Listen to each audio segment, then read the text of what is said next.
Good morning, dear students. Good morning to everybody. Thank you to join.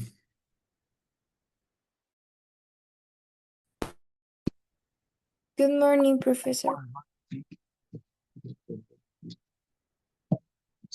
Beginning, start to comment.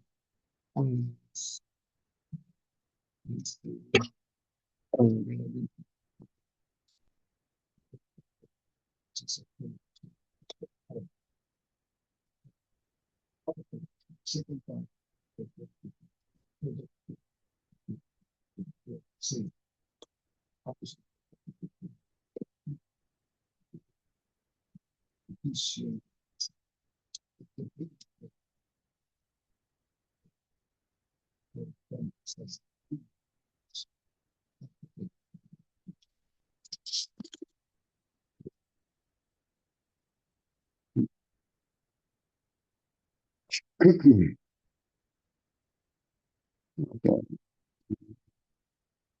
Hello, hello. Profesor, ahora se escucha mejor. Okay, thank you. Thank you. Microphone is needed. Okay, let's see. I was commenting that today we're going to comment, analyze, and listen to all of you regarding to your advances, right? Because certainly I appreciate the message that I received by Bruno and his team. Very interesting that you're taking the recommendation that I given, which is important because later you are going to organize some teams because you're going to be working as a consultants. So the consulting service is going to a kind of service that is going to they are going to demand professionals like you, and they have to give support, right? That's the idea. Okay. And giving the support means effectiveness is going to be measured by those procedures, right?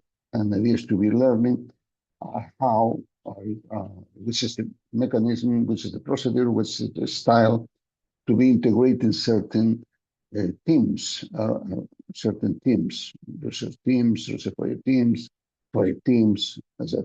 Right? Clear to all you, dear students? Yes, teacher. Okay. Buenos días con todos. Gracias, señorita Micuya, señorita Jara. Y lo que les estaba diciendo es que no, el día de hoy vamos a empezar primero comentando sobre el tema de los avances de los trabajos, no escucharlos a ustedes y ver cómo están funcionando, ¿no? Porque la idea es que ustedes van a trabajar más adelante como consultores en servicios de consultoría y tienen que aprender cómo se trabaja, ¿no?, en esos equipos. Y el trabajo justamente es en equipo, es organizando la bibliografía, consiguiendo datos, organizando los datos, ¿no?, integrando el equipo a través de su contribución. Muchas veces, de repente, ni siquiera van a ser del mismo país, pero tienen que producir y generar datos y análisis. Esa es la idea, ¿no? Para eso los contratos, ¿ok? Entonces, la idea es ir aprendiendo cómo funciona este mecanismo, ¿ok? Ese es el propósito, ¿ok? ¿Está claro para todos, jóvenes? Sí, profesor. Sí, ¿Sí? profesor. En otras palabras, no es que el profesor se le ocurre, quiere faciar al alumno, o no, sino es para irlos preparando para el mundo laboral. Esa es la idea, ¿no? Ese es el objetivo fundamental. Ya, ok. Vamos a ir a la lista que ya tenemos de los equipos. Research Teams, acá están. Research Teams. Ya, a ver. Research Teams. Aquí está. Group number 1. Wilka. Luis Wilka, Fátima López, Yanina Micuya. Okay, about the water regional access.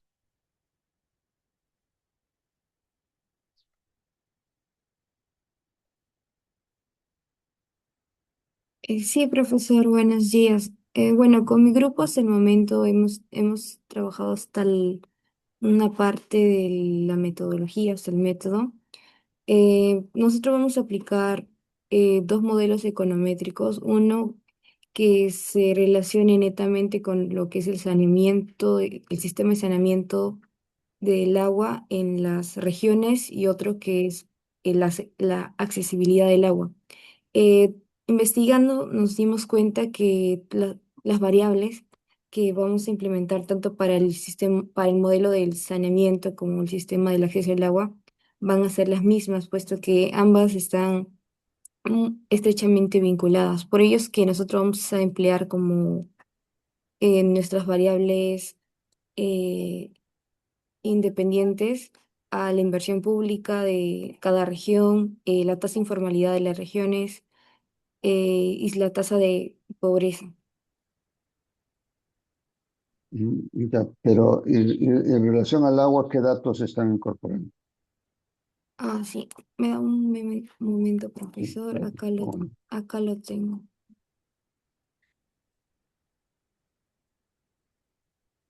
Bueno, nosotros estamos empleando, acá está. Ahí está, la inversión pública nacional en millones de soles peruanos de forma anual. ujú, También estamos utilizando la evolución de la pobreza monetaria en términos también soles de manera anual. También tenemos acá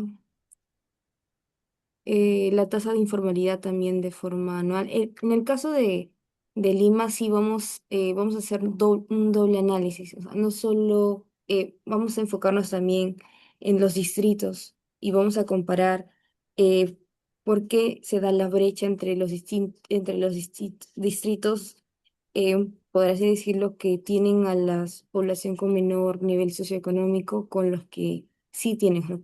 ¿Por qué hay tal brecha como tal? Y bueno, también acá tenemos el acceso del agua potable, también por periodo, pero en este caso como porcentaje, por el porcentaje de la población que tiene el acceso al agua. En nuestro caso, nuestro periodo de análisis es del 2013 al 2024. Así que eso es por el momento, profesor. ya. A ver. Para la selección de las variables, ¿qué paper han tomado en cuenta? Ah, a ver, paper, ¿dónde está? ¿O documento de referencia? ¿Cuál fue el documento de referencia? Mm, Profesor, en- buenos días. Buenos días. Y a mi compañera Yanira, hemos considerado los papers que justamente voy a entrar en los antecedentes. Ujú, Habla sobre el tema, uno de ellos es que había leído el paper que avancé en la parte de antecedente, que es en la ujú, parte nacional, cómo ve el gasto público, cómo hace que el gasto público ayude en el tema del acceso del agua potable si hay una eficiencia ujú, sobre eso. Y si toma algunas variables, toma, ¿no? Más que nada también la inversión pública. Hay otros papers que también toman las encuestas, ¿no? Pero netamente nos vamos a basar tema cuantitativo, no cualitativo. Y ujú, aparte de eso, puesto también me tocó la parte de problemática, puesto también lo que son dos modelos, que cada modelo se va a basar de manera que justifique, ¿no? En cada modelo econométrico. Y bueno, yo consideré dos papers, pero también mis compañeras de mi grupo también han puesto cada uno su paper de antecedente, ¿no? Que eso lleva relevancia a lo que estamos haciendo el trabajo. ujú. A ver, este, para entender el problema del agua, hay varias formas de empezar a diferenciar, ¿ya? En primer lugar, ¿no es cierto? Nosotros, el tema del agua, no, en inglés es water.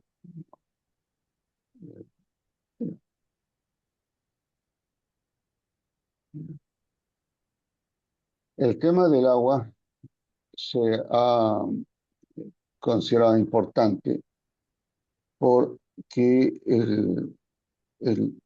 tenemos que distribuir el agua. O sea, el problema es water distribution, o sea, cómo se distribuye el agua. ¿Sí? Y cuando cualquiera de ustedes empiece a identificar estos problemas, es que originalmente no hubo un tratado adecuado del agua, ni del saneamiento, ¿no? Entonces,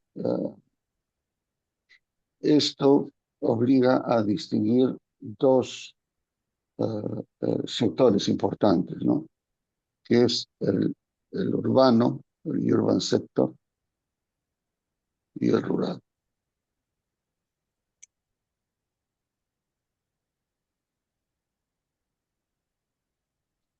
En el sector urbano, ¿no es cierto?, existe un sistema de distribución y la característica del sector urbano es que, como dice, hay una concentración, o sea, todos están juntos. Un edificio de 20 pisos, todos están juntos, ¿no? En cambio, en el sector rural, el problema es la dispersión. ¿Okay? Entonces, acá hay dos cosas. En primer lugar, en cuanto a las características de la necesidad de la distribución. Aquí, de hecho, acá hay una concentración urbana.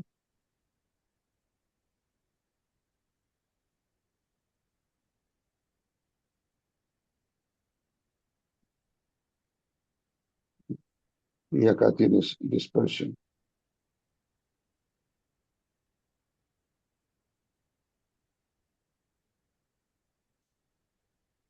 Entonces, no puedes entregar el agua en zonas rurales tan fácilmente. Entonces, ahí ya es diferente, ¿entiendes? En las zonas urbanas sí, porque, claro, con un tubo abasteces a una cantidad de población. Entonces, y lo esencial aquí es que aquí fundamentalmente el agua en ambos casos ciertamente es para el consumo, ¿sí? Pero la diferencia está en que las líneas de distribución, o sea, hay la ventaja de que se pueden crear ciertas líneas de distribución que pueden de una u otra manera discriminar o separar las zonas urbanas de las zonas productivas, por ejemplo, aquí a nivel urbano. Entonces, aquí por lo menos se podría separar, lo que pasa es que no se hace, ¿no? Lo que pasa es que no hay una planificación urbana, que es otra cosa, que es uno de los problemas. O sea, acá, si usted ha visto, hay distritos que, por ejemplo, eh, por ejemplo, ahorita se me ocurre ahorita la zona de Ate. La zona de Ate es conocida por una gran cantidad de mecánicos que viven ahí. Y la mayoría hacen sus carros ahí. Pero originalmente, y todavía son casas, ¿no? Pero prestan el servicio de mecánica. Toda la avenida es una avenida. Entonces, originalmente fueron planificadas como casas y se les ha cambiado el uso. Hay zonas donde hacen todo un servicio integral de autos. Entonces, acá hay el sector urbano que podría discriminar en la parte de, en todo caso, separarse, no, lo que es consumption and production, incluso las tarifas, ¿no? Hay Sí, algunas profesor. zonas industriales y son diferenciadas, pero en el sector rural no puedes hacer eso. Aquí el agua, o sea, que generalmente es distribuido a través de canales. Entonces, estos canales, esos distribution canals, estos canales de distribución, no son los que sirven para todo, para todo uso. Entonces, Eh, y cuando decimos acá la diferencia es que aquí solamente es producción de tipo industrial. Pero aquí ya estás hablando, por ejemplo, que es para consumo, para la agricultura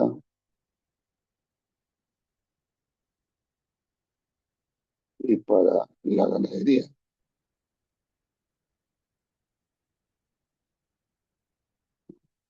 Entonces, es diferente. Aquí, en este caso, sector rural es más para todos aquellos recursos que están relacionados a la vida, ¿no? En el sector urbano también, pero no hay vida en el cemento.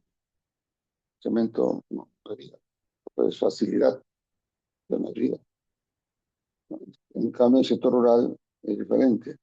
La tierra es parte de la vida. ¿Por qué? Porque hay árboles que hay que regar. Viven animales que necesitan ah, ah, ah, agua para sobrevivir, igualmente las personas. Entonces, las situaciones son diferentes. ¿Ok? ¿Estamos entendiendo la diferencia? Sí, Sí, profesor, sí se entiende. Ahora, el hecho, normalmente, estas zonas de acá son pobres. Mayormente aquí, here exists higher poverty. Esa es una de las últimas clases que me toca decirlas, pero en todo caso, lo puedo adelantar. Y eso es lo que pasa en Perú, ¿no? Aquí hay pobreza, aquí también hay pobreza. Pero ¿cuál es la diferencia? Esta pobreza, estos sectores urbanos, aquí, esta pobreza es esencialmente monetaria, monetaria poverty.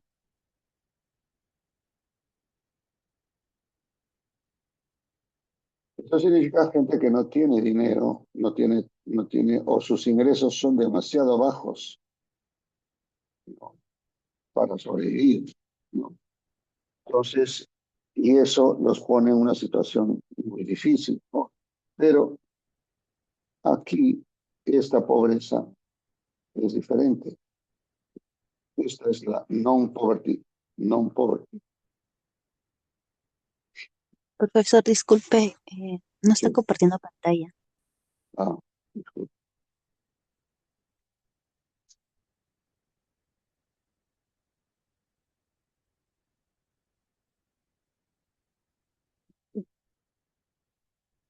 Entonces,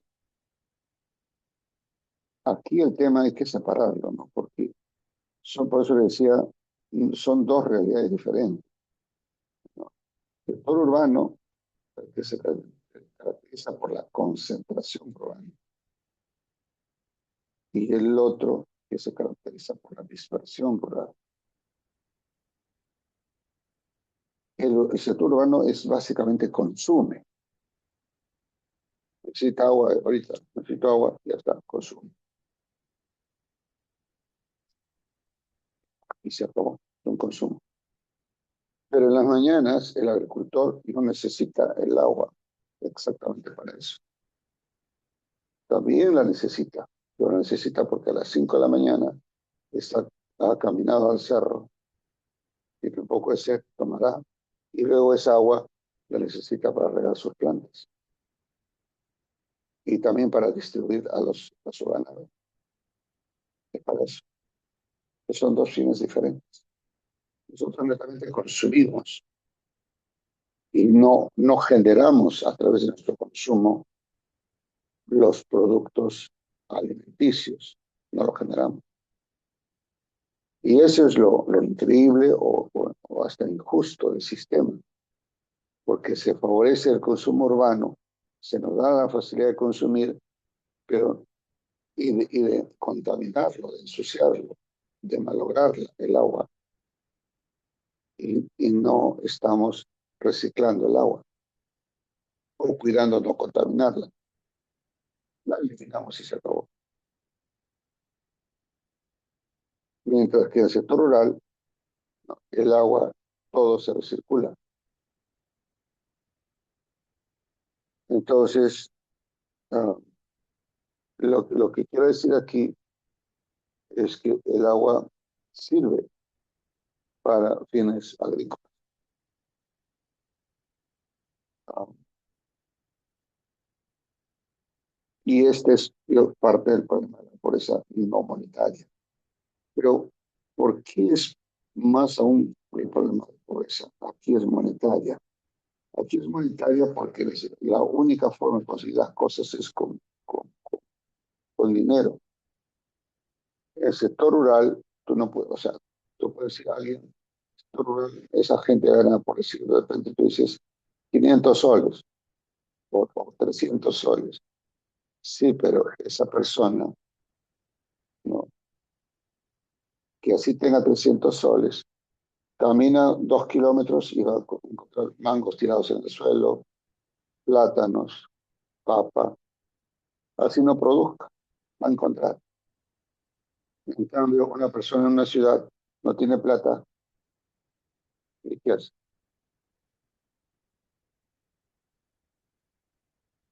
Los más avesados robarán o los otros tendrán para comprar. ¿Se entiende, estimados estudiantes? Sí, profesor, sí se entiende.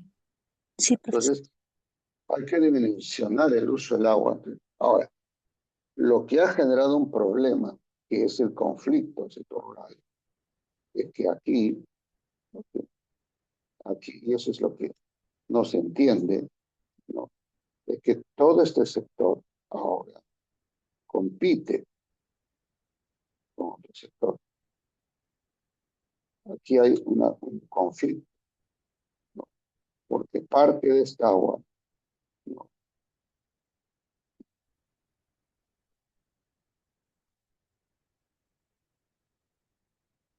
Parte de esta agua compite con la actividad minera,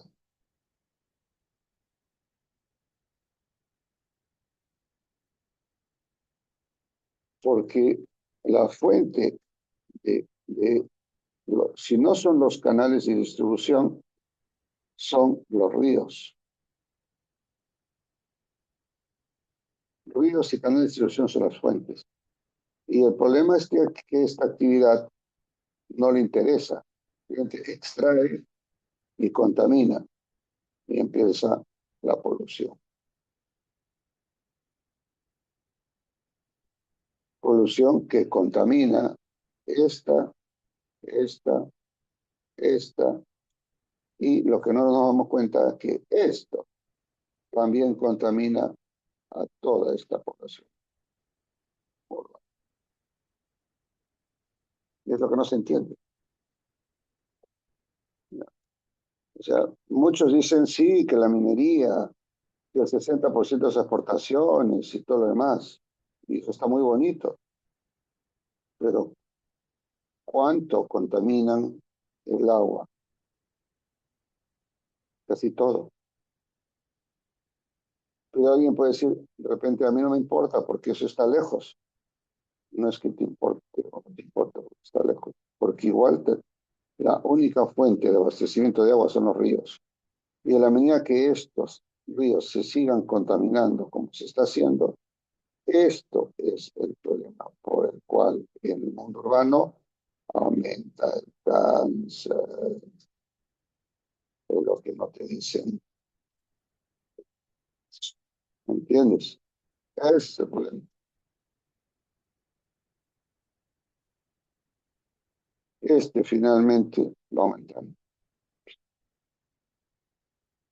por el tema del consumo del agua contaminada. ¿Se entiende? Sí, profesor. Ya. Entonces, cuando hagan sus análisis, primero compénétrese con la realidad. Entonces, la pregunta es, ¿cuántos ríos están contaminados? ¿A cuánta población están afectando? Por eso es que la pregunta del millón es, ¿no? Si se sigue incentivando en forma indiscriminada esta actividad, que claro, ¿no? Todo el mundo dice sí, no aumenta las exportaciones, nadie está en duda de eso, ¿no? Sí, las exportaciones que representan, ¿no es cierto?, el 60% del total de exportaciones. Ya está bien, nadie dice lo contrario. Y que esos son divisas, está bien, pero ¿cuál es el costo? O en todo caso, ¿por qué no se regula?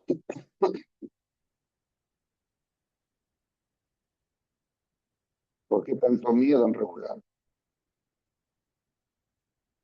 Si todas las compañías en todo el mundo han aceptado las normas universales como la ESG, ¿no?, como Sustainable Development Goals. Entonces ellos no es que no sepan, saben. Lo que pasa es que como acá nadie les reclama, ellos dicen, bueno, eso no me interesa, ¿no? Ese es el problema.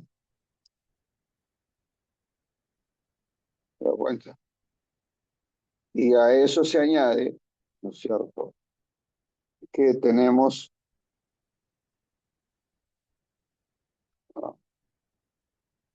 la sanitation infrastructure.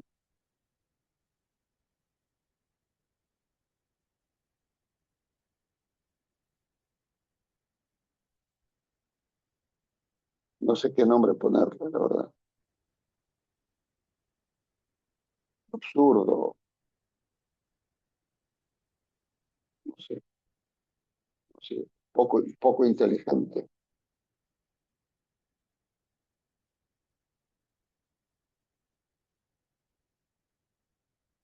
¿Por qué? Porque este sistema de infraestructura que debería de una otra manera recircular el agua, lo que hace es también contamina,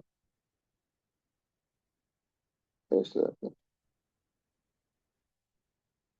contamina los ríos y el mar.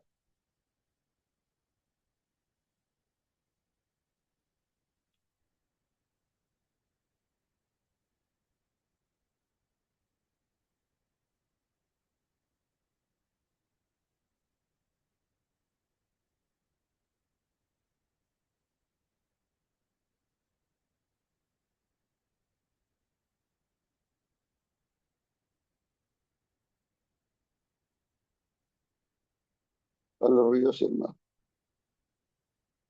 Por eso es que ustedes son de la generación en la que no consumían como nosotros. Nosotros consumíamos en la semana el pescado bonito, porque el bonito es pescado de litoral.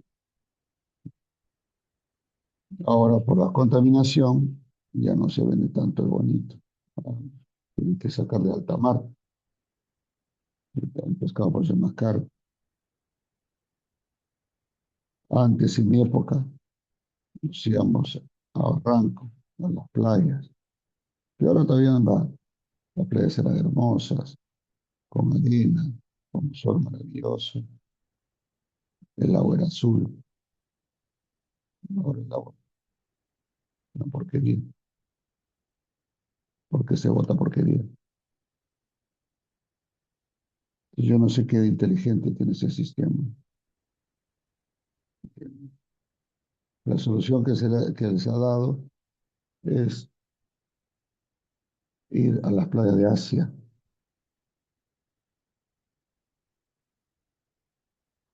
o sea, irse más lejos para que no tengan problemas con las aguas contaminadas.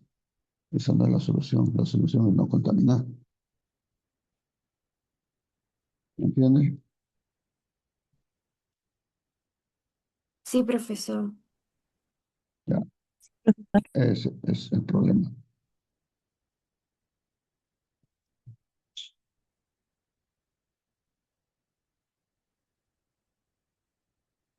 Pero que les sirva, jóvenes.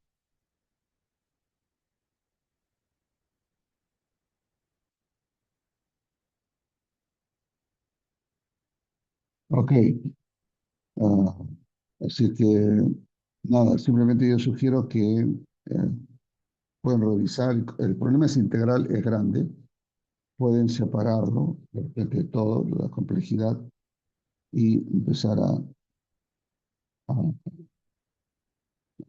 analizar, ¿no? Yo, por ejemplo, aquí he puesto actividad minera, ahí estoy poniendo de todas, las formales y las informales, las dos.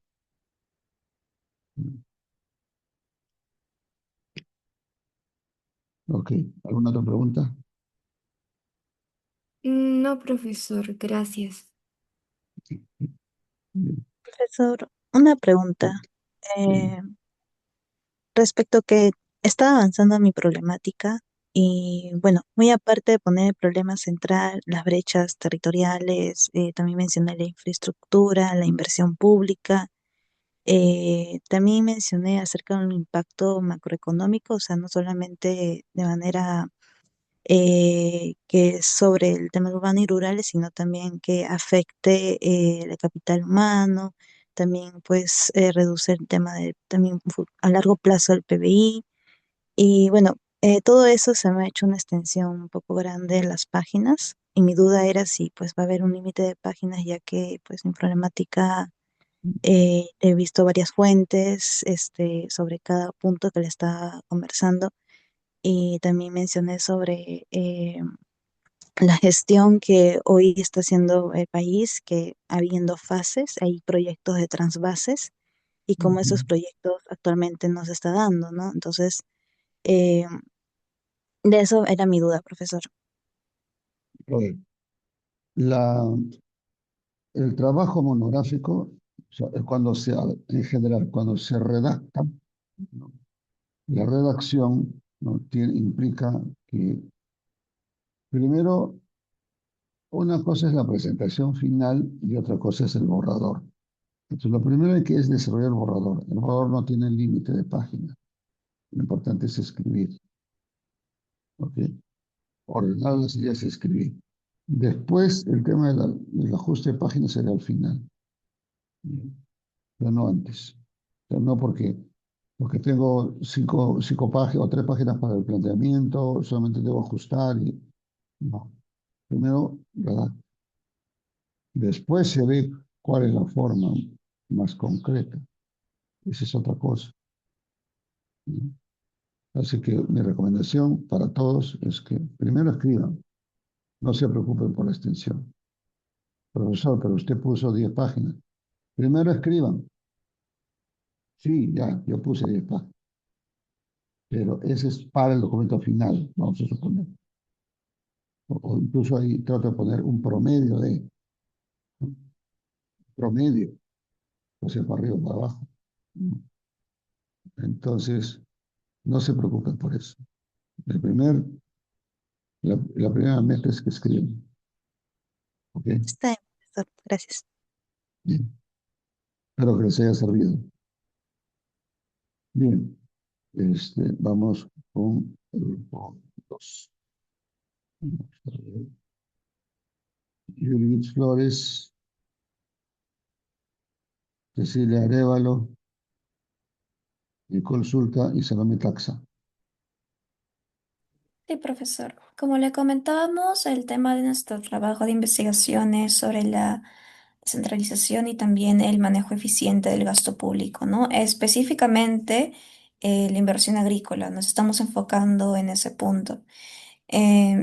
Ahora, algo que sí personalmente sí me costó entender un poco era también la diferencia entre la descentralización fiscal y la descentralización económica, que ya más o menos creo que entender eso me va a ayudar a guiar mejor la investigación, porque creo que la problemática está en sí en lo que es la descentralización económica. Ya se ha ido abordando, me parece que desde el año 2000 y tanto, 2003 aproximadamente, lo que son políticas para poder, bueno, justamente mejorar, bueno, hacer ya más equitativo lo que es la gestión en diversas regiones. Nos vamos a enfocar especialmente en lo que es La Libertad, Cusco y San Martín, pero sobre todo ello en lo que es la inversión agrícola. Ok, a ver, La Libertad, Cusco y San Martín. O sea, una región de cada, un, de- una- Sí, un departamento por región. una región por cada región natural, costa, sierra y selva. Ya. ¿Cuál es el criterio de elección de ellos? ¿Por qué se ha elegido? Sí, profesor, yo estaba haciendo al menos lo que era la problemática centrada en estos tres departamentos, pero mi compañera me está comentando que al parecer lo vamos mejor a englobar todo por un tema de datos, porque mi compañera está viendo el tema de la data. Entonces vamos a abordar todos los departamentos en sí. Lo que les sea humanamente posible, porque son 3 semanas, no les pienso pedir, tampoco es el objetivo, hacer un trabajo donde, es como si yo te dijera, ¿no? Quiero ese edificio construido para mañana, ¿no? Es imposible, ¿no? O un productor agrícola, oye, quiero que este limonero ya dé limones mañana, o sea, no puedo. Midan los esfuerzos en base a los datos, ¿no? Y en función de eso definen. Pero primero aseguren entender los datos. Sí. ¿Ok? Eh, Ya. Ahora, estoy viendo que, a ver, dice el objetivo principal es necesario por la efectividad del gasto público centralizado hacia el desarrollo agrícola, la libertad.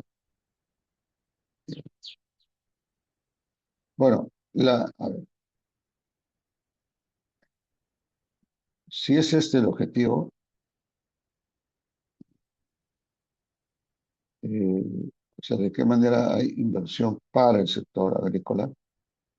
Eh, Aquí hay que distinguir dos cosas, ¿no? La primera es que en el sector agrícola sí o sí se necesita sistemas de irrigación. De acuerdo al cuarto censo nacional, lo que dijimos en clase, es que prácticamente más del 60% de las áreas tierras cultivables no tienen sistema de irrigación, ¿no? O originalmente sí lo tienen, desde la época inca, pero están destruidos. Lo que pasa es que en esa época los incas, la producción se basaba en los andenes, y estos andenes tenían sus canales de distribución. Los canales abastecían de agua. Pero ¿qué pasa? Cuando vienen los españoles, traen el ganado vacuno, que no existía acá. Entonces, el ganado vacuno, las cabras y todo lo demás, no, acá eran auquenios nada más. Entonces, el ganado vacuno es un ganado que en promedio te pesa media tonelada. Entonces, ¿qué pasa? Como no hicieron abrevaderos y los animales del ganado vacuno tienen sed. Al no hacer abrevaderos, todos tomamos del agua de los canales. Y por lo tanto, a la hora de pisar los canales, lo destruían. Y por supuesto, nadie lo reconstruyó.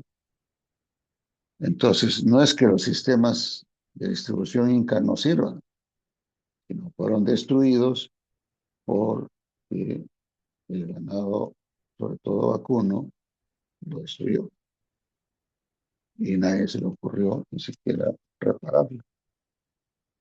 Entonces, eh, el problema en las zonas rurales es, es que no tienen sistema de irrigación, fueron destruidos. Entonces, ¿cuál es la solución? Hacer canales de distribución, ¿no? Ellos no piden acueductos. Algunos tramos sí se puede hacer acueductos, o pequeños tubos, ¿no? O tubos. Por la zona yo hice con tubos, yo mandé a hacer con tubos, ¿ya? Porque por la zona había mucho, ¿no? Era muy fangosa, entonces hicimos con tubos, pero la mayoría de ellos no necesitan. Y aparte que el sistema de organización comunal incluye una junta de regantes, y la junta de regantes limpia, o sea, gente que se dedica a limpiar los canales y administra el agua. Es diferente a las zonas urbanas. Tú quieres agua y se te abre el caño. Allá no hay caño. ¿Se entiende, no? Sí, profesor. Entonces, bueno, me estaba comentando que lo que tendríamos que evaluar también sería si vamos a investigar todos los departamentos o centrarnos en algunos en específico. En el caso de centrarnos en alguno específico, sería correcto quizá evaluar los departamentos que presenten mayor casos de corrupción respecto a lo que es el gobierno regional o casos similares. A ver, a ver, vamos por partes. Los medios de comunicación para distraer, ¿no?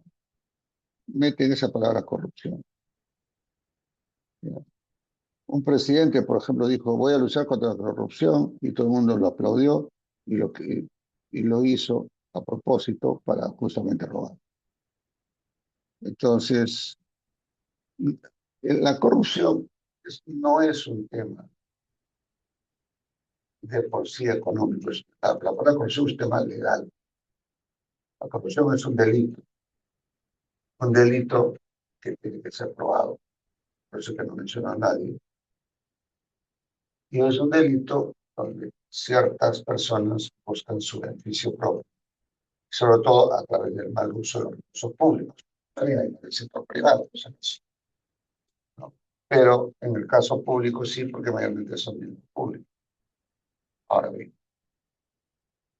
en el caso nuestro, primero tenemos que enfocarnos en el tema con variables propias de nuestra carrera. Después identificamos las causas. Eso es otra cosa. Por ejemplo, que no, lo que ha puesto en evidencia un candidato y hasta las noticias. Hay una noticia, por ejemplo, que salió, que hay un hospital completito. No le falta nada, con puertas, ventanas, todo. Y ha sido hecho en un desierto.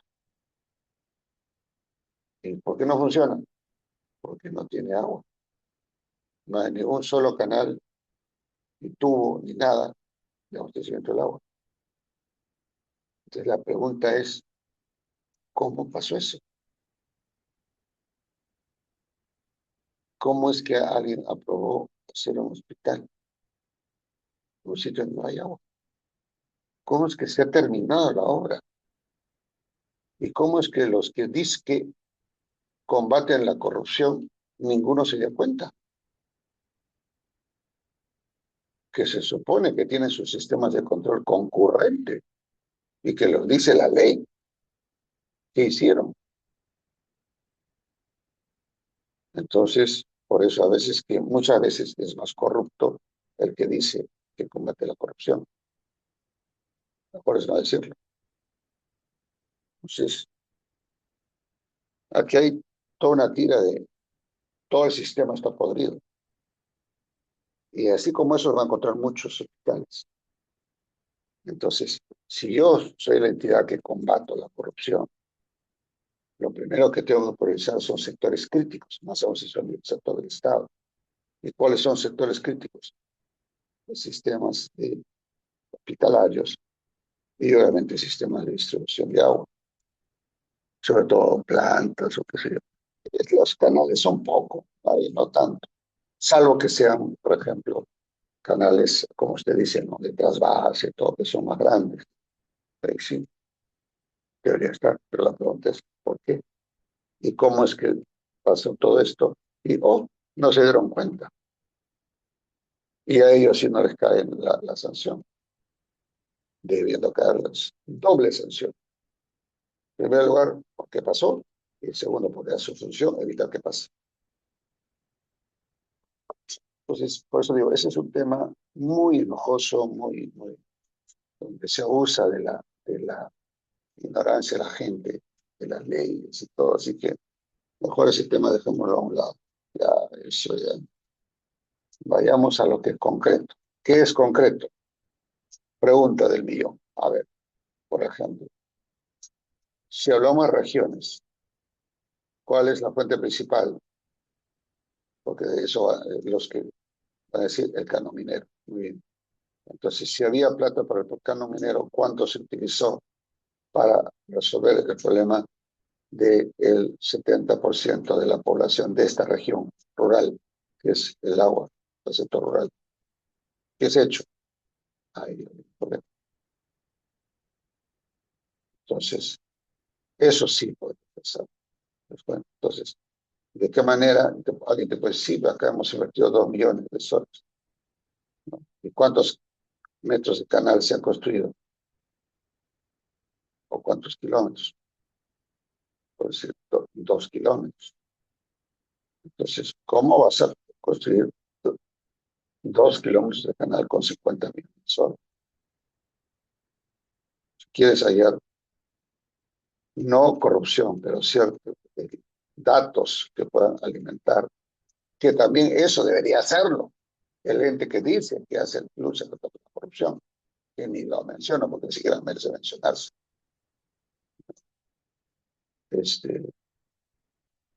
Saldría, se darían cuenta que es absurdo. ¿Cómo puede ser posible que 2 kilómetros sean costado, de cada kilómetro de costado de 25 millones de soles?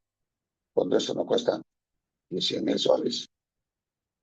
Pues bueno, entonces hay muchas cosas que podrías cumplir, no tratando directamente el tema de corrupción, pero sí demostrando con datos la irracionalidad de ciertos gastos o la incoherencia o la inconsistencia, que faltan parámetros. O sea, nosotros no llegamos a decir corrupción, nosotros decimos que hay datos inconsistentes, datos que merecen ser analizados por los entes competentes. Hasta ahí llegamos. No se metan más allá. No nos corresponde. ¿Entienden? Este no es un curso sobre derecho aplicado, casos penales. Eso usted ya después se puede especializar como perito judicial y todas esas cosas. Pero primero conozca su teoría. ¿Ok? ¿Está claro? Sí, profesor, quedó claro. ¿Sí? Entonces, primero, por ejemplo, ¿cuánto dinero del canon minero? Por ejemplo, ya que has mencionado otras regiones que son emblemáticas inclusive. ¿Cuánto del canon minero se ha utilizado en oro de liquidación, por ejemplo? ¿Cuántos kilómetros se han construido? ¿A cuántas hectáreas se ha extendido la producción agrícola? ¿Cuál es el aumento en el valor bruto de la producción regional como consecuencia de esa mayor inversión? ¿Ha contribuido o no ha contribuido? De eso preocupemos. Esos son nuestros temas económicos. ¿Sí? ¿Entiende el hilo conductor? Sí, profesor, lo estoy tomando nota. Ya, entonces, si yo tengo, ahora usted me puede decir, profesor, pero hemos encontrado que no es a través de canon minero, aunque es recursos determinados, que es a través de recursos ordinarios, que entre por recursos ordinarios. Ok, no hay problema. Yo no tengo acceso, como justamente, probablemente, no creo que sea eso, pero o en todo caso una extraña coincidencia. En mis clases yo usaba este recurso de consulta amigable, pero ya no puedo. El computador está bloqueado, no me deja. Pero yo me acuerdo del sistema. Así que yo lo único que sugeriría es que entren a consulta amigable y ahí entren pueden entrar por fuentes. Y pues, primero puedes entrar por niveles de gobierno y puedes seleccionar regional o local.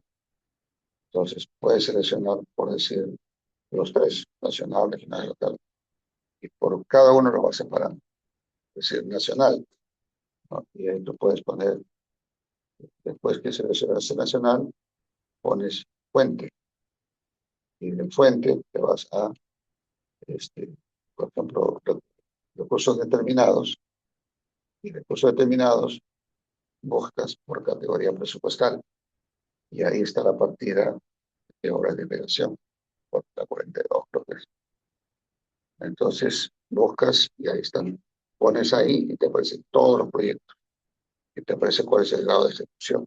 Y te das cuenta, con sorpresa, que hay un montón de proyectos que había un montón de plata que se hizo nada.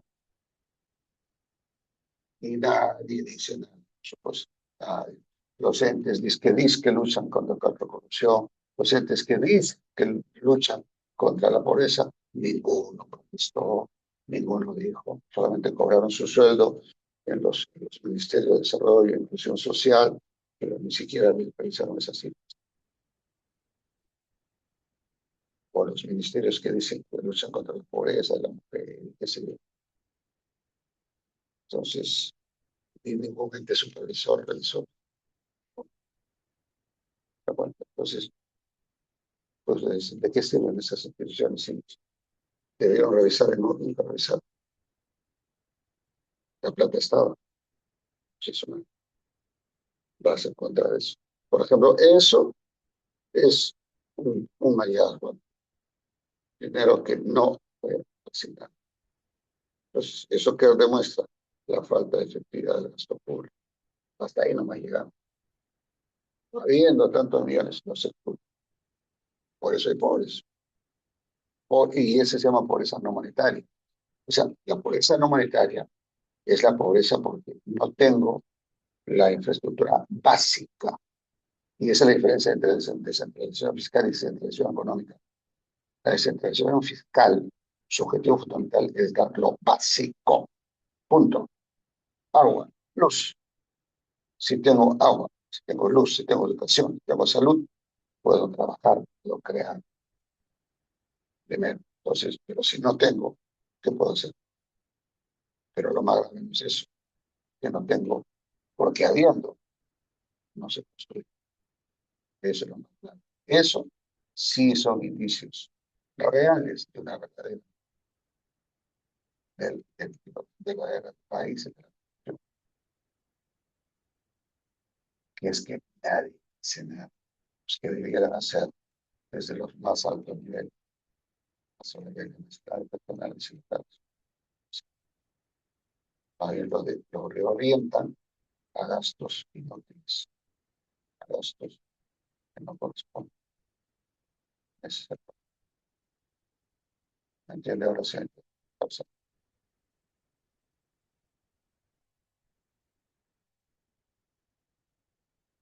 Hola,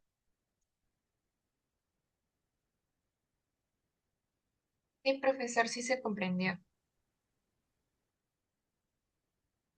lo que sea. Ahora, vamos con el equipo de grupo 3. Piero Bruno, Piero, Dana Campos, Alicia Aro, Aileen Para. Sí, profesor, buenos días. Buenos días. Bueno, nuestro trabajo va a analizar cómo las brechas en la infraestructura hospitalaria influyen en la desnutrición infantil en el Perú. Como usted nos recomendó, estamos comparando dos regiones, Lima Metropolitana y Tumbes, durante los periodos del 2015 al 2021. Ahora, nuestro enfoque del estudio es un enfoque económico y estructural, porque la desnutrición infantil no solo es un problema de la salud, sino también de resultado de las territoriales y de desigualdad de servicios públicos básicos. Nuestra variable dependiente es la desnutrición infantil y las variables explicativas están relacionadas con la infraestructura hospitalaria, que sería como el número de camas, el número de hospitales y la disponibilidad de los médicos y enfermeras por personas. También lo que influye es el crecimiento poblacional. Ahora, por nuestra parte del análisis econométrico todavía no lo tenemos definido cuál vamos a hacer, pero una de las opciones que tenemos es utilizar un modelo de datos de panel, lo cual nos va a permitir analizar la evolución de Tumbes y Lima a lo largo de los periodos. A ver, pero lo que hay que identificar también son cuáles son las causas de la desnutrición, ¿no? Desnutrición infantil, ¿ya? Eso es lo que tenemos. Lo ideal es tratar de identificar cuáles son las causas que incluyen, ¿no? En el ámbito económico, ¿no? Esto, por ejemplo, hay un tema de varios tipos. Uno es el tema de el ingreso. ¿Por qué hay, por ejemplo, la desnutrición infantil tiene varias causales? Una de ellas es la pésima educación nutricional que tenemos, por ejemplo. Entonces, eso, hay varias razones. Una es la muy baja educación nutricional que todos acá en Perú tenemos. No sabemos comer bien.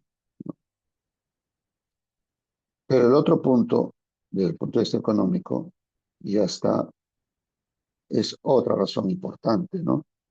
Que puede ser, por ejemplo, el aumento de los precios de los alimentos, eso sí, ¿no? Entonces, si el aumento de los precios de los alimentos no me permiten, por ejemplo, por poner un ejemplo, ¿no? Una de las quejas de las zonas rurales es el aumento del precio de los productos básicos de alimentación, arroz, aceite, los tarros de leche, por poner un ejemplo.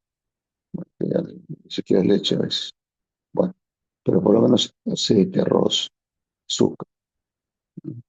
Entonces, una botella de aceite, como es posible, cuesta 10 soles, cuando hace menos de 7 años costaba 3,50.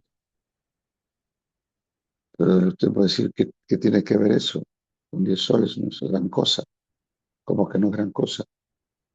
En las zonas rurales, una señora, a las mujeres se les paga por campaña de cosecha 10 soles diarios. Entonces, con 10 soles que le pagaban, y hasta ahora todavía le pagan, entonces antes se compraba, ¿no es cierto? Dos, casi tres botellas de aceite. Y ahora con 10 soles se compra una. ¿De acuerdo? Entonces, aquí el tema es que el aumento de los precios de los alimentos no es lo mismo en el ámbito urbano que en el ámbito rural. En el ámbito rural les cuesta mucho. Y aparte, el tema de transporte es otro problema. Encima, ya ahí no cuesta 10 soles, cuesta 14 o 15, ¿no? Entonces, ya la cosa se complica más. Entonces, una de las primeras causas es el aumento de los precios de los alimentos. Otra razón, por default, son los niveles de ingresos bajos, comparados entre Lima versus provincias. El de Lima, aunque sea de mendigo, una persona, yo hice una encuesta sin querer, una encuesta no es mucho. Pregunté a unos niños, hacía muchos años, ya será como 5 años, ¿no? Estaban en una esquina, se había malogrado mi carro, entonces fui al paradero a tomar un taxi, y me llamó la atención cuando se demoraba, como lo había tomado por aplicación, demoraba. Y me aburrí, así que me puse vi a 4 niños en la esquina, viendo plata. Así que les pregunté cómo hacen para trabajar, porque yo para, cómo hacen esa actividad. Es decir, pedí que me explicaran. Y me dijeron, tres de, tres de ellos eran hijos que iban con conocimiento de sus padres de un horario especial después del colegio, aproximadamente de 3 a 6 de la tarde, máximo 4. En esas 3 horas, en esa época, su peor día conseguían 20 soles. De esos 20 soles, era, lo entregaban a su mamá por el diario de la casa. Uno de ellos no tenía casa, vivía en la calle y no quería estudiar. Pero todos ellos sabían perfectamente sumar y restar. Entonces, aquí hay un tema bastante interesante en términos de bajos ingresos que obligan, obviamente, al empleo infantil y juvenil, o en todo caso a la mendicidad, ¿no? Entonces, por lo tanto, bajos ingresos, nivel de desempleo, ¿no? Y obviamente también una muy baja inversión en lo que es obras de justamente temas parecidos a sus compañeros de abastecimiento de agua y de saneamiento. De la medida que no hay agua o una buena calidad de agua, hay problemas de nutrición.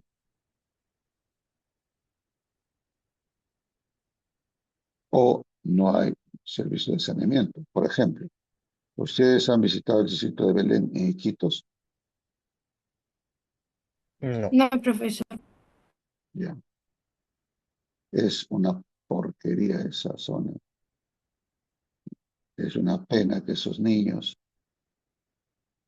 tú ves al costado del río, casas de madera sobre el nivel del río, ¿no? Y ves, porque es parte del espectáculo, que de pronto los niños, vas a ver a un niño que está orinando, pues ya tú viste. El río, por supuesto, huele horrible, el color es asqueroso, ¿no? Porque también se usa para eso. Y sin embargo, después de que, por el calor, los niños se sumergen en el agua. Pues imagínate, ya ahí nomás, sea por la fosa nasal o por la boca, ya se tomó medio litro de, de- de todas las bacterias, salmonela, de todos los- todas las bacterias que ese estómago ya está contaminado. Ya, y nadie hace nada. ¿Ok? Chile. ¿Se dan cuenta, jóvenes? Sí, profesor. Entonces, una pregunta. Sí. Ya, entonces, según los puntos que Ah, vamos a gracias anotar, por su mensaje, sí lo vi. ¿no? Respecto a los puntos que había mencionado, que es incremento de los Después precios. la Ah, dos. hola, hola. Hola. ¿Se me escucha mejor, profesor?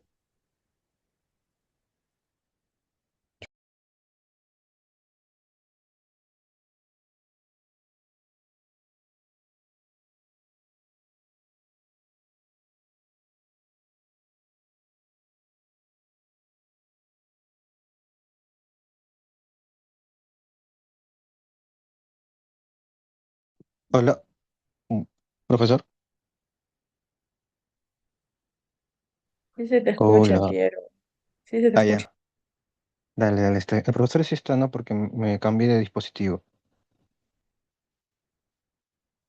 No escuchaba nada. Sí se te escucha, el profesor está mal. Su internet. Ah, pues, pensé que era yo. Está bien, está bien. Voy a esperar al profe entonces.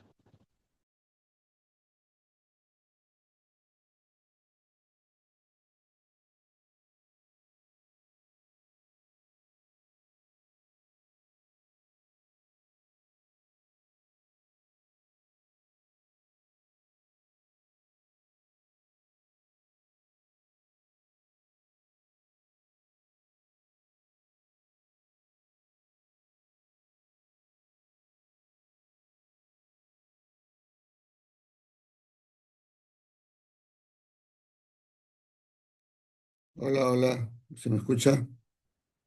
Sí, Sí, profesor. profesor. Ok, ya. Me estaba Sí, diciendo, mi estimado Bruno. Piero sí, sí, Bruno. sí. Estoy buscando los puntos que señaló. Ya, respecto a los precios, o sea, lo que acabo de mencionar, los puntos de los precios bajos y respecto a los alimentos también que, si bien es cierto, algunos lugares del país no llegan, lo podríamos poner en el trabajo como una pequeña o parte de la instrucción por qué estamos eligiendo la desnutrición infantil, basándonos en eso y ya hablamos de las brechas hospitalarias que también influyen, ¿cierto? Claro, acá hay varias cosas, ¿no? A ver, El tema de la desnutrición, o sea, el tema de la nutrición infantil eh, tiene sus niveles. Entonces, un nivel es el tema del niño desnutrido, que, digamos, el- ah, en la medida que no tiene una buena nutrición, y por eso es la preocupación, es que,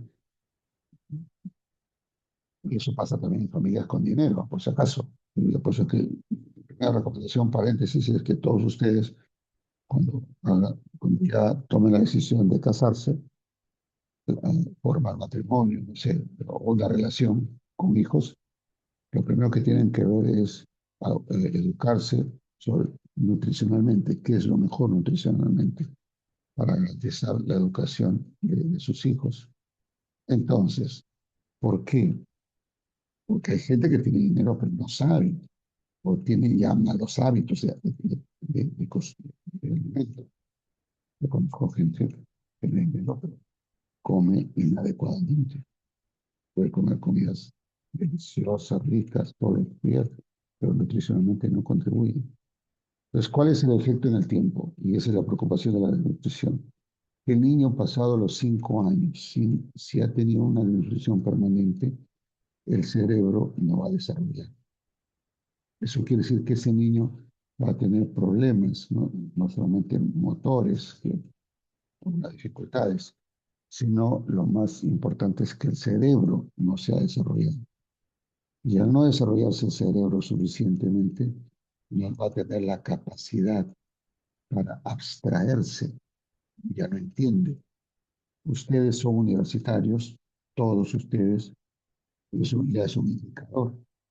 Todos ustedes están en la universidad. ¿Por qué? No solamente por ingresar a la universidad, porque no tienen problemas de su nutrición. ¿Por qué? Porque razonan.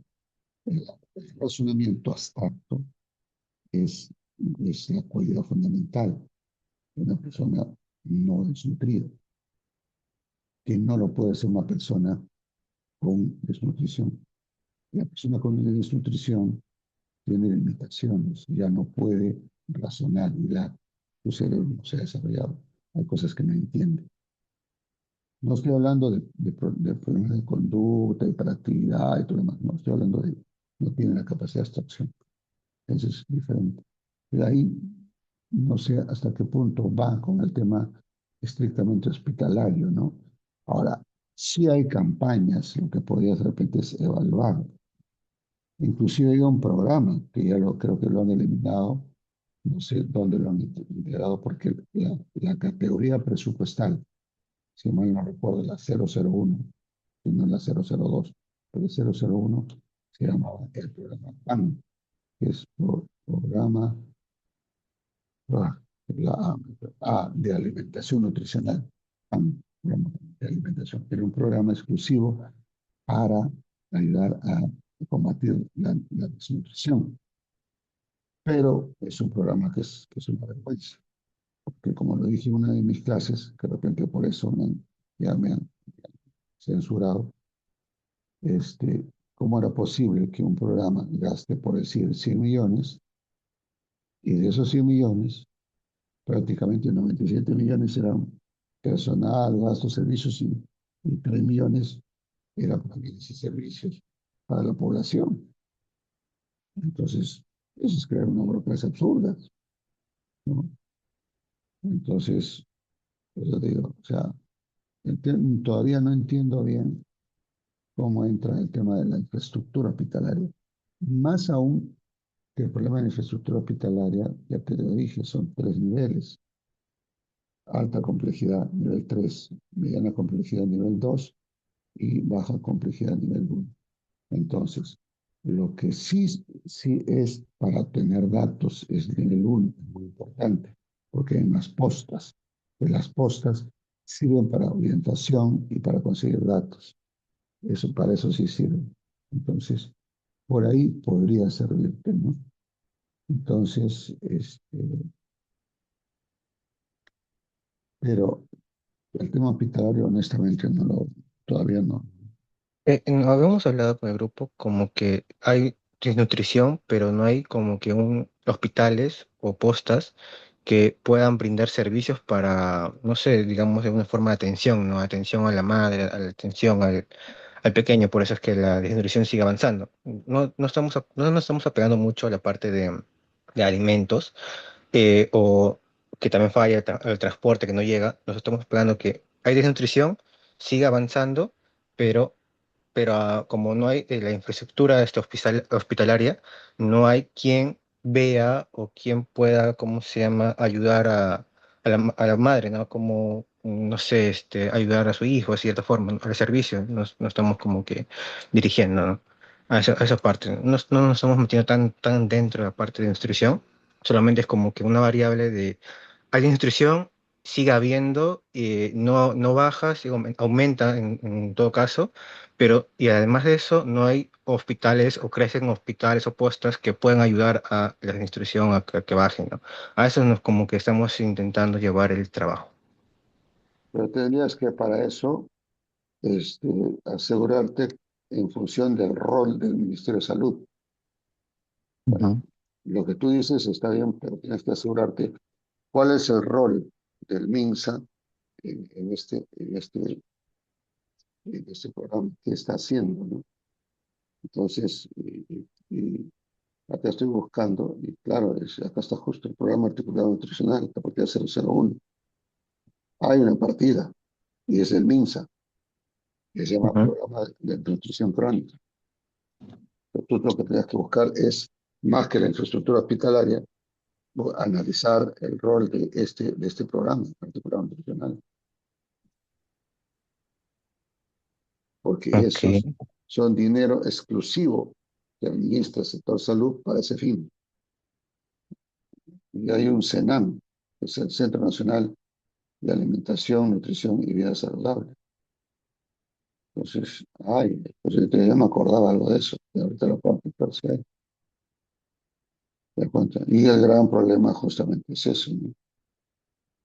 Que la inefectividad. Ahora, como te voy a repetir, no es cuestión de decir, sí, tienes 100 millones, ya está. No, yo he demostrado con datos que de esos 100 millones, más del 90% es burocracia, infraestructura, servicios, y para la población es casi nada, una justificación abusiva, ¿no? Entonces, no sé, sí hay que no, mejorar. no, claro, Tienes que entiendo, entiendo. informarte más desde el punto de vista del rol del sector público y evaluar presupuestalmente la efectividad del gasto del Ministerio de Salud en este programa articulado nutricional. Porque Claro, entonces, si no queremos tiene que ver directamente no tiene que ver directamente con la infraestructura hospitalaria, directamente no, claro. sino con la asignación del gasto público para ese fin. Sí. Ok, Ok, listo, profesor, gracias. ok, ok. Vamos al grupo 4, Hans Huertas, Gabriel García, José Estrada y Nick Palwa. Hola.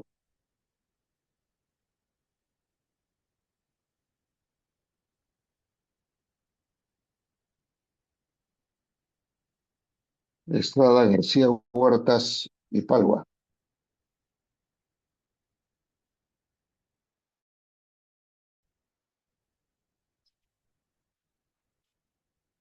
Buenos días, profe. Sí, bueno, nuestro trabajo, como anteriormente lo mencionamos, era sobre la emisión de bonos soberanos y globales. Decidimos tomar esos dos porque se nos decía más fácil encontrar los datos. Y bueno, esto cómo afectó a la estructura de financiamiento del Estado peruano, ¿no? También hemos definido una fecha. Hemos encontrado datos a partir, creo que del 2010 en adelante.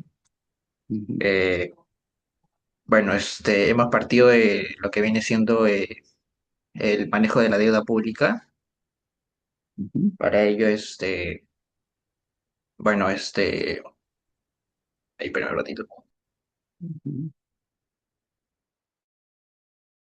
Ya, en cuanto, bueno, Hemos partido de la deuda pública, ya que en el Perú se pasó de una mayor dependencia de lo que viene siendo los créditos tradicionales a una estrategia más de emisión de bonos, ¿no? Para ello hemos buscado datos sobre la evolución de la emisión de bonos soberanos y ha habido un alto incremento desde 2013 hasta el 2024, ¿no? Claro. Eh, Asimismo, bueno, esto ha permitido que se extiendan los plazos de endeudamiento. Y así también hemos logrado una mayor integración a lo que viene siendo los mercados internacionales. Sin embargo, también queremos evaluar los efectos que pueden ocasionar los factores externos. Para ello hemos tomado en cuenta lo que viene siendo las tasas de interés globales y la volatilidad financiera, ¿no? Esto se va a ver reflejado en lo que viene siendo el costo de la deuda pública. Y asimismo hemos tomado en cuenta un indicador que es el ENVI. Ujú. Y bueno, no sé si mis compañeros quieren complementar algo.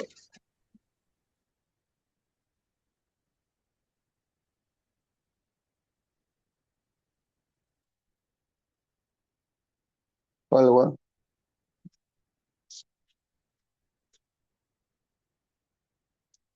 García,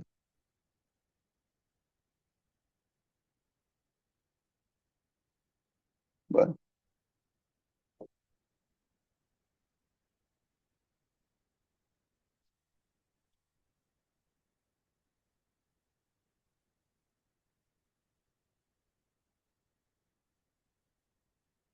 bueno, señor Estrada, bueno, en sí el tema, entiendo, ya está más centrado.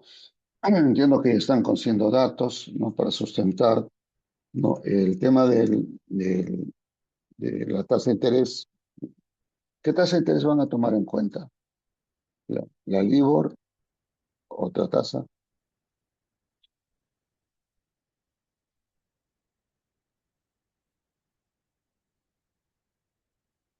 Bueno, en este caso todavía estamos viendo qué tasa es la mejor para el trabajo, pero falta comunicación con el equipo, ¿no?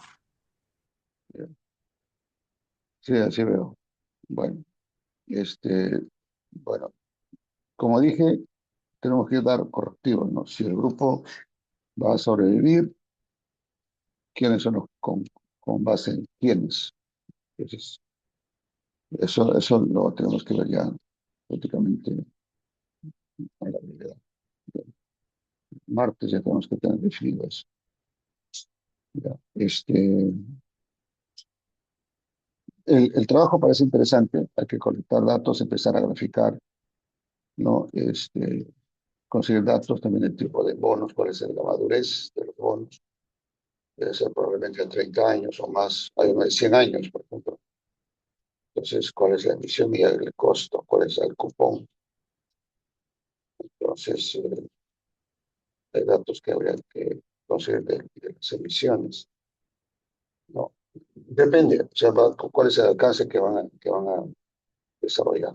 Pero en sí es un tema propio del curso en el sentido de que, como usted lo va a comprobar, ¿no? Es un dato que también lo puede comprobar, están en las memorias anuales o si no están en las estadísticas del Banco Central, ahí está ya mejor la estadística porque está todo consolidado, cómo van subiendo los intereses, ¿no? Y esos intereses cómo están subiendo proporcionalmente respecto al PBI. Y eso es un problema porque eso sí está afectando el equilibrio fiscal. Y eso tiene que ver con todos nosotros, pues, o sea, al final tenemos que pagar más impuestos por eso. ¿Sí? Ok, señor Estrada, gracias por su... El grupo 5 con Rosa Adriancén, Santiago Cuipal, Bárbara Gamonal y Nelly de Justo. Aló, Grupo profesor. 5. Sí, hola. Aló, profesor, ¿qué tal? ¿Qué tal? Buenos días. Ah, ¿cómo ¿Se me estamos? escucha? ¿Qué tal, Sí. profesor? Bueno, en principio, yo con mi grupo hemos quedado en las energías renovables. Eh, ahorita, más bien, ya hemos encontrado datos sobre respecto a lo que el anuario estadístico de energía, de la electricidad, perdón. Eh, hemos encontrado datos interesantes donde hay más predominancia en Lima, sobre todo sobre la energía térmica. Bueno, la generación de producción de energía eléctrica es de energía térmica.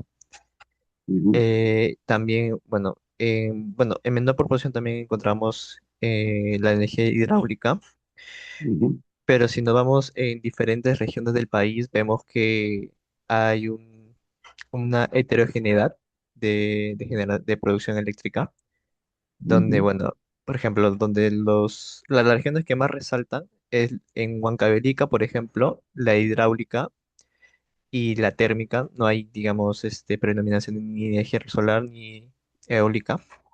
De- También vemos que en Ica, por ejemplo, hay energía térmica y energía eólica. En Callao, bueno, hemos encontrado también que hay una mayor producción de energía eléctrica en ese sentido térmica, pero no hay ni una producción eléctrica, digamos, hidráulica. O sea, no hay ningún tipo de energía renovable allí. Y también hemos encontrado, bueno, para sustentar eh, los costos, digamos, de estas dos energías renovables, tanto la energía solar como la energía eólica, que conforme el tiempo va pasando, ha venido disminuyendo. Por ujú, ejemplo, la tecnología solar ha venido disminuyendo tanto en millones por megawatts, bueno, en sentido real. Y en ujú, tecnología eléctrica hemos considerado también el turbine price, ujú, y también ha venido disminuyéndose. Entonces ya hemos encontrado esos tipos de datos.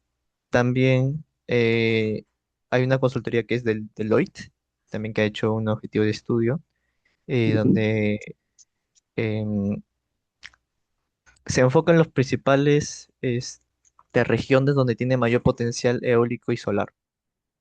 ujú. Ujú.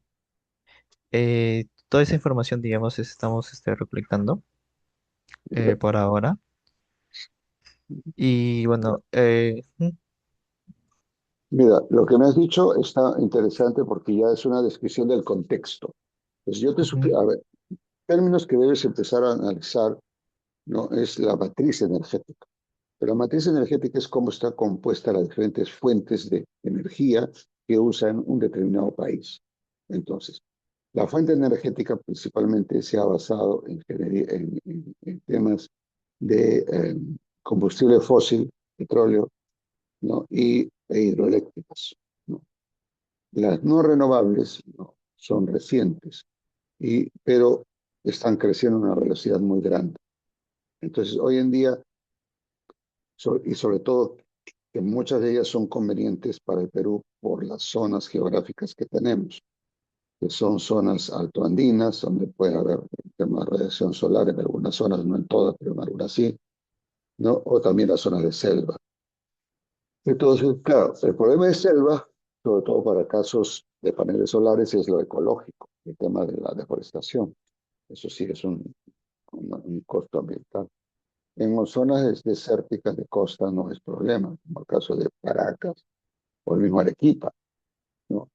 Porque han encontrado una zona un poco más libre, que no, no es conflicto con zonas agrícolas.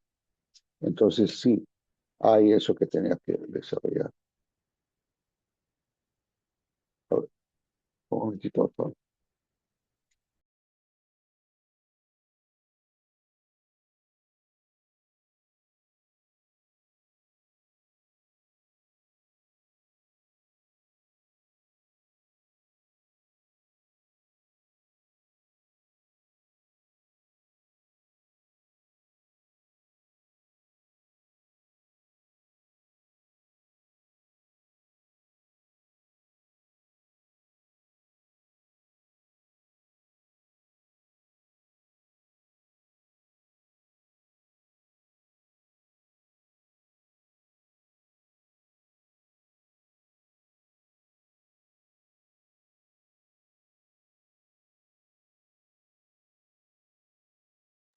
A ver, disculpa.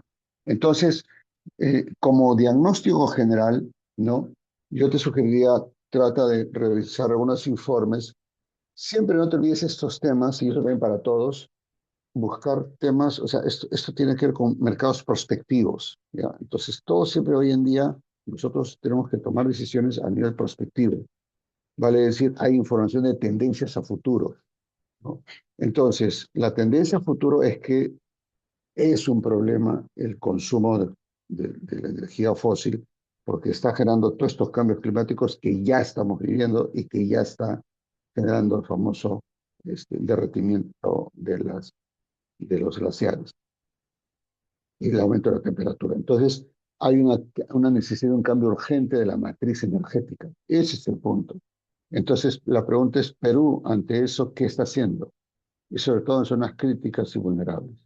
Pues por ahí tú puedes, ya tienes un diagnóstico, ciérralo por ahí y compara la matriz energética, si no del mundo, de cuál es, ¿no?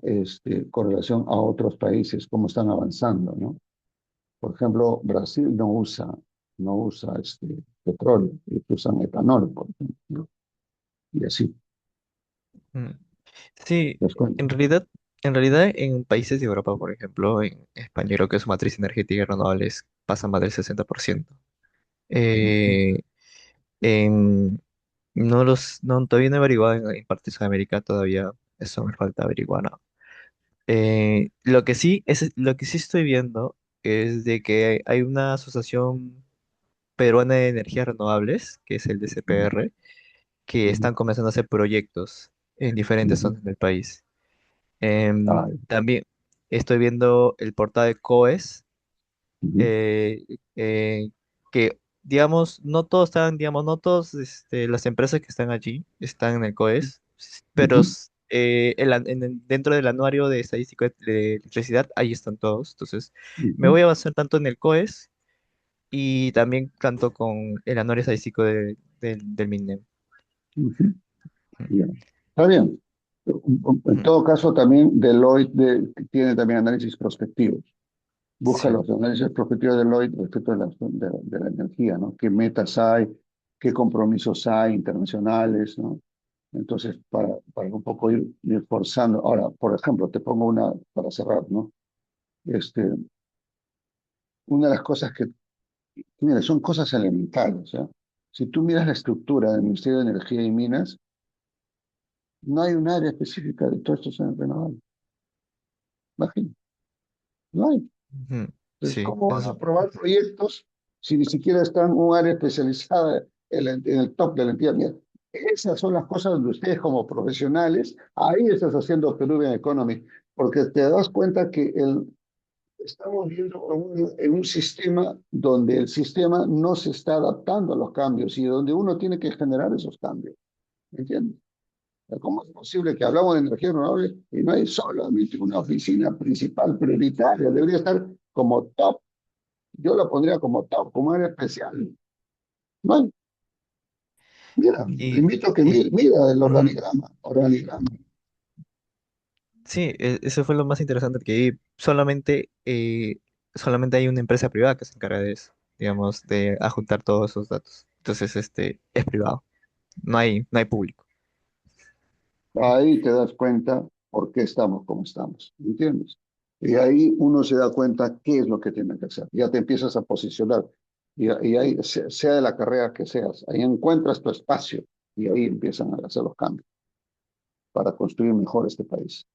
¿Ok? Ok, Muy profesor, bien. muchísimas gracias. Ok, ok, gracias a usted.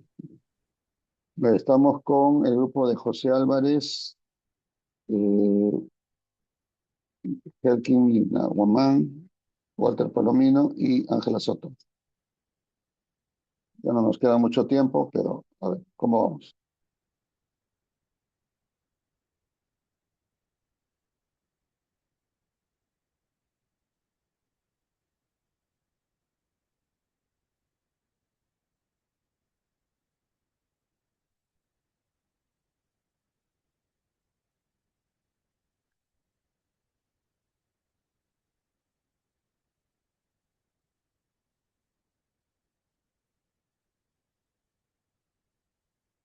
profesor, buen día, ¿qué tal? Sí, dígame usted. A ver, voy a Para ello, compartirle. Sí. ¿Qué desea compartir? Ah, sí. Un poquito, por favor. vaya,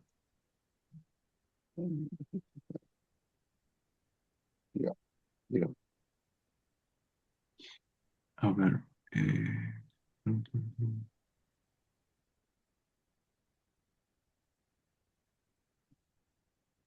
A ver. eh, ¿Me comenta si ahí puede ver? Sí. Sí. Ok. Nosotros nos vamos a basar en un tema de la minería ilegal en Madre de Dios y Ujú, estamos buscando como parte de la introducción cómo empezó este suceso y estamos viendo que pues desde o sea, hay años anteriores, pero una, eh, una web que es el Monitoring of the Andean Amazon Project, tiene un artículo donde habla sobre la minería ilegal, donde nos muestra mapas y nos muestra unos datos en gráficos de ujú. cómo está la deforestación en la Amazonía peruana, ¿no? Eh, Luego tenemos, esto es como que a manera global qué es lo que está pasando en Madre de Dios y luego vamos a algo más puntual donde colocamos que this project will analyze how illegal mining in Madre de Dios forced migration and socio-environment loss, demonstrating that the ecological link to illicit gold extraction has direct effects on human mobile and regional development with the contents of mining corridor. Y luego hablamos sobre un tema más de el marco teórico, donde explicamos como que la minería, la minería ilegal, la minería informal, la deforestación, un tema de la historia, de la evolución de la minería desde los 90, eh, según Peru Week, según Cooper Action, y tenemos hasta aquí. Eh, y bueno, las referencias de los artículos. Y acá uno de mis compañeros nos está ayudando con la metodología, pero no sé si ya se sigue en clase y me puede ayudar soportando la idea.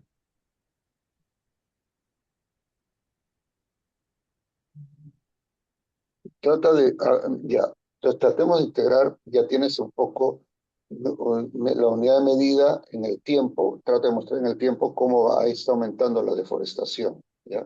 Y a su vez deben haber estudios sobre el valor económico que se está afectando a la sociedad en este caso. Y tres, ¿no? La población, de cuántas personas estamos hablando, ¿no? Que ya están siendo afectadas por este tema, ¿no? Sea en su calidad de vida, ¿no? O algún otro indicador, ¿no? Entonces, Ok, o sea, porque los analistas en recursos, hay una especialidad que se llama economía de los recursos naturales, por si acaso. Entonces, el economista de los recursos naturales, el profesor Palomares es uno de ellos, que enseña econometría. Su trabajo es medir cuánto es el valor económico de un hectárea para poder medir el impacto, sea de un beneficio o sea del daño, ¿no? Entonces contratan especialistas económicos que hacen esas evaluaciones, por ejemplo, ¿no? Entonces, ¿y por qué? Porque se evalúa el servicio ambiental. Entonces, una hectárea, ¿cuánto genera de limpieza el oxígeno, por ejemplo? ¿Cuánto de eliminación del CO2 genera? Y eso tiene un valor para la sociedad. Entonces, se buscan métodos para generar un método de valoración, un precio de valoración. Y eso se contrata y se paga muy bien, por si acaso, ¿no? Entonces, son muy buenos porque son trabajos muy especializados. Entonces, de manera que yo sí sugiero que traten de por ahí encontrar algún filón para que ustedes lo puedan desarrollar y más adelante inclusive hasta se puedan especializar en temas de lo que es economía de los recursos naturales. claro. Ok, Que lo dictan en la Molina, ¿no? Tienen contactos con fuera, hay plata para investigar y todo, o sea, es toda una especialidad esto. ¿Ok? Ya, profesor. Muy Ok, gracias. listo. Bien. Disculpe por el tiempo, ya tengo que apretar porque ya estamos fuera de hora. Y finalmente, grupo 7, ya, el grupo 7, Camila Chávez, Brazio Oviedo, Diosmel Poma y Rezo Soto. Sí, profesor. Este, Por eso, nuestro enfoque. ¿Lo presento la pantalla, profesor? ¿O ya, nada más lo ¿cómo? hablo? Puede mostrarlo. Usted es sobre el canon minero, creo, ¿no? Sí. A ver, Ya, me brinda un momento, profesor.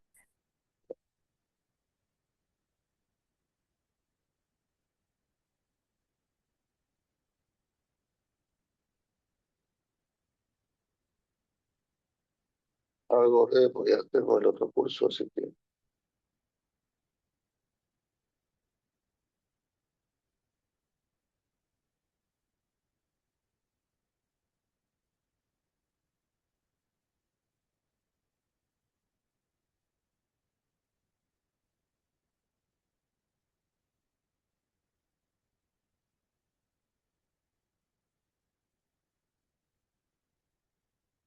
¿Se ve, profesor? Sí, ¿Verdad? Ya.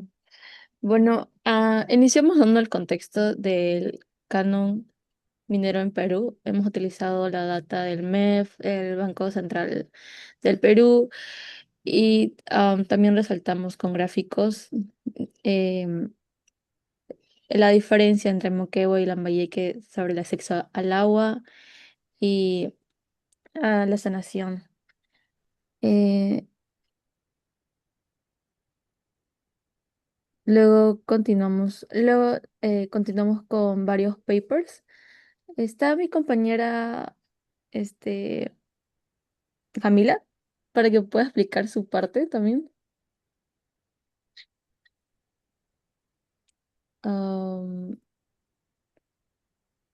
Camila, ¿estás ahí?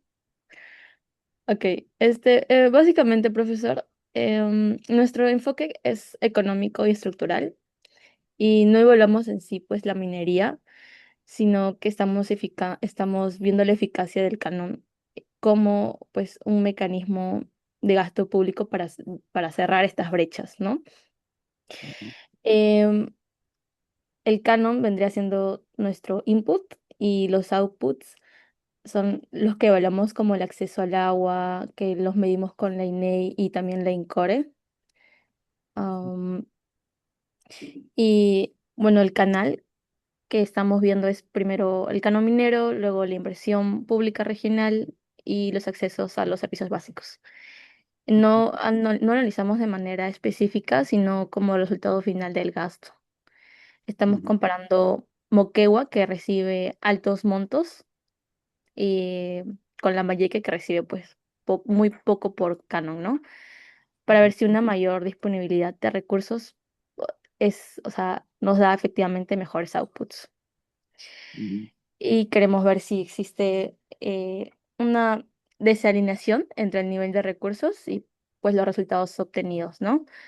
Yo tenía la duda, profesor, si es que está bien, es adecuado que evaluemos la eficacia del canon a partir de los outputs finales, disculpa, como el agua, el acceso al agua y el saneamiento, o considera que deberíamos incorporar algún indicador adicional de ejecución del gasto para reforzar el análisis.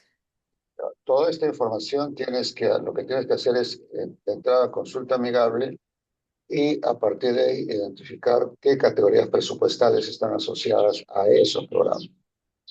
¿Ya? Y luego evaluar, primero por categoría presupuestal, cuánto dinero hay asignado por categoría presupuestal. ¿Ya? Encontrar la racionalidad de la asignación. Es como si, por ejemplo, ¿no? Su papá, bueno, usted no es suyo, ¿no? Un papá le diga a un niño de 7 años, ya, te toma tu plata para tu colegio, te vas en el bus, allá comes, ¿no? Te falta comprar otro cuaderno, te compras otro cuaderno, ¿no? Regresas a la casa, ¿no? También en el bus, ¿no? Ya, tienes acá tu dinero, ahí está en la mesa. ¿Cuánto? 2 soles. Con 2 soles va a poder hacer todo eso ese niño. para poder ir para el bus, No. almorzar, a- eh, comprarse una botella de agua y regresar al bus, a poder hacerlo. ¿Es posible? ¿Es posible o no? Claro. No, no es posible, para Ya, nada.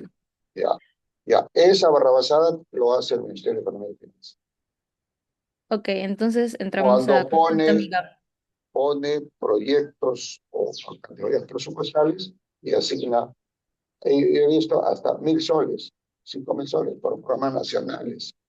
O sea, ¿cómo es posible? O sea, para que, ¡ah! Dios mío, creo que por eso me hemos bloqueado. Ok, profesor. Entonces, primero entra a consulta amigable, entra a la partida de recursos determinados, primero entra recursos determinados, ojo, falta definir, tú me has dicho dos regiones, pero no sé si lo vas a ver a nivel regional o a nivel local, ojo, son dos. Entonces, vas a encontrar de la Libertad y de Moquegua a nivel regional y local. Y cada uno tiene su canon. Y cada canon tiene categoría presupuestal. Entonces, por ahí tienes que empezar a analizar cuál es la estructura porcentual. Y de acuerdo a eso ya vas avanzando y sacas una serie de tiempo para que veas la tendencia. Y empiezas a evaluar la efectividad del gasto. ¿Qué vas a evaluar?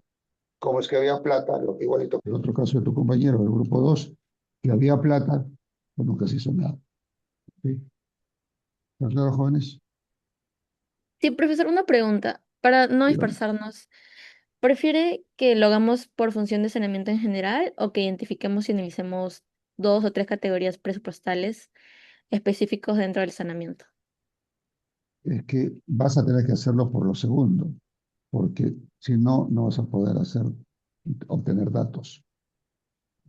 Ok, ok. ¿Eh? Ya, profesor. Entiendo. Entonces, vamos a organizarnos y vamos a terminar todo para que la siguiente clase también nos pueda revisar tal vez al final. Ya, con gusto. Ok, Ok, gracias, profesor. gracias. Ok, jóvenes, mañana jueves, mañana tenemos nuestra práctica. Los temas es hasta lo que hemos visto, lo que es la reforma de primera generación y segunda generación. No se olviden de leer los textos del profesor Dancourt y el profesor Navia. Ahí está el material fundamental, ¿no? Del contenido de esta parte. ¿Ok?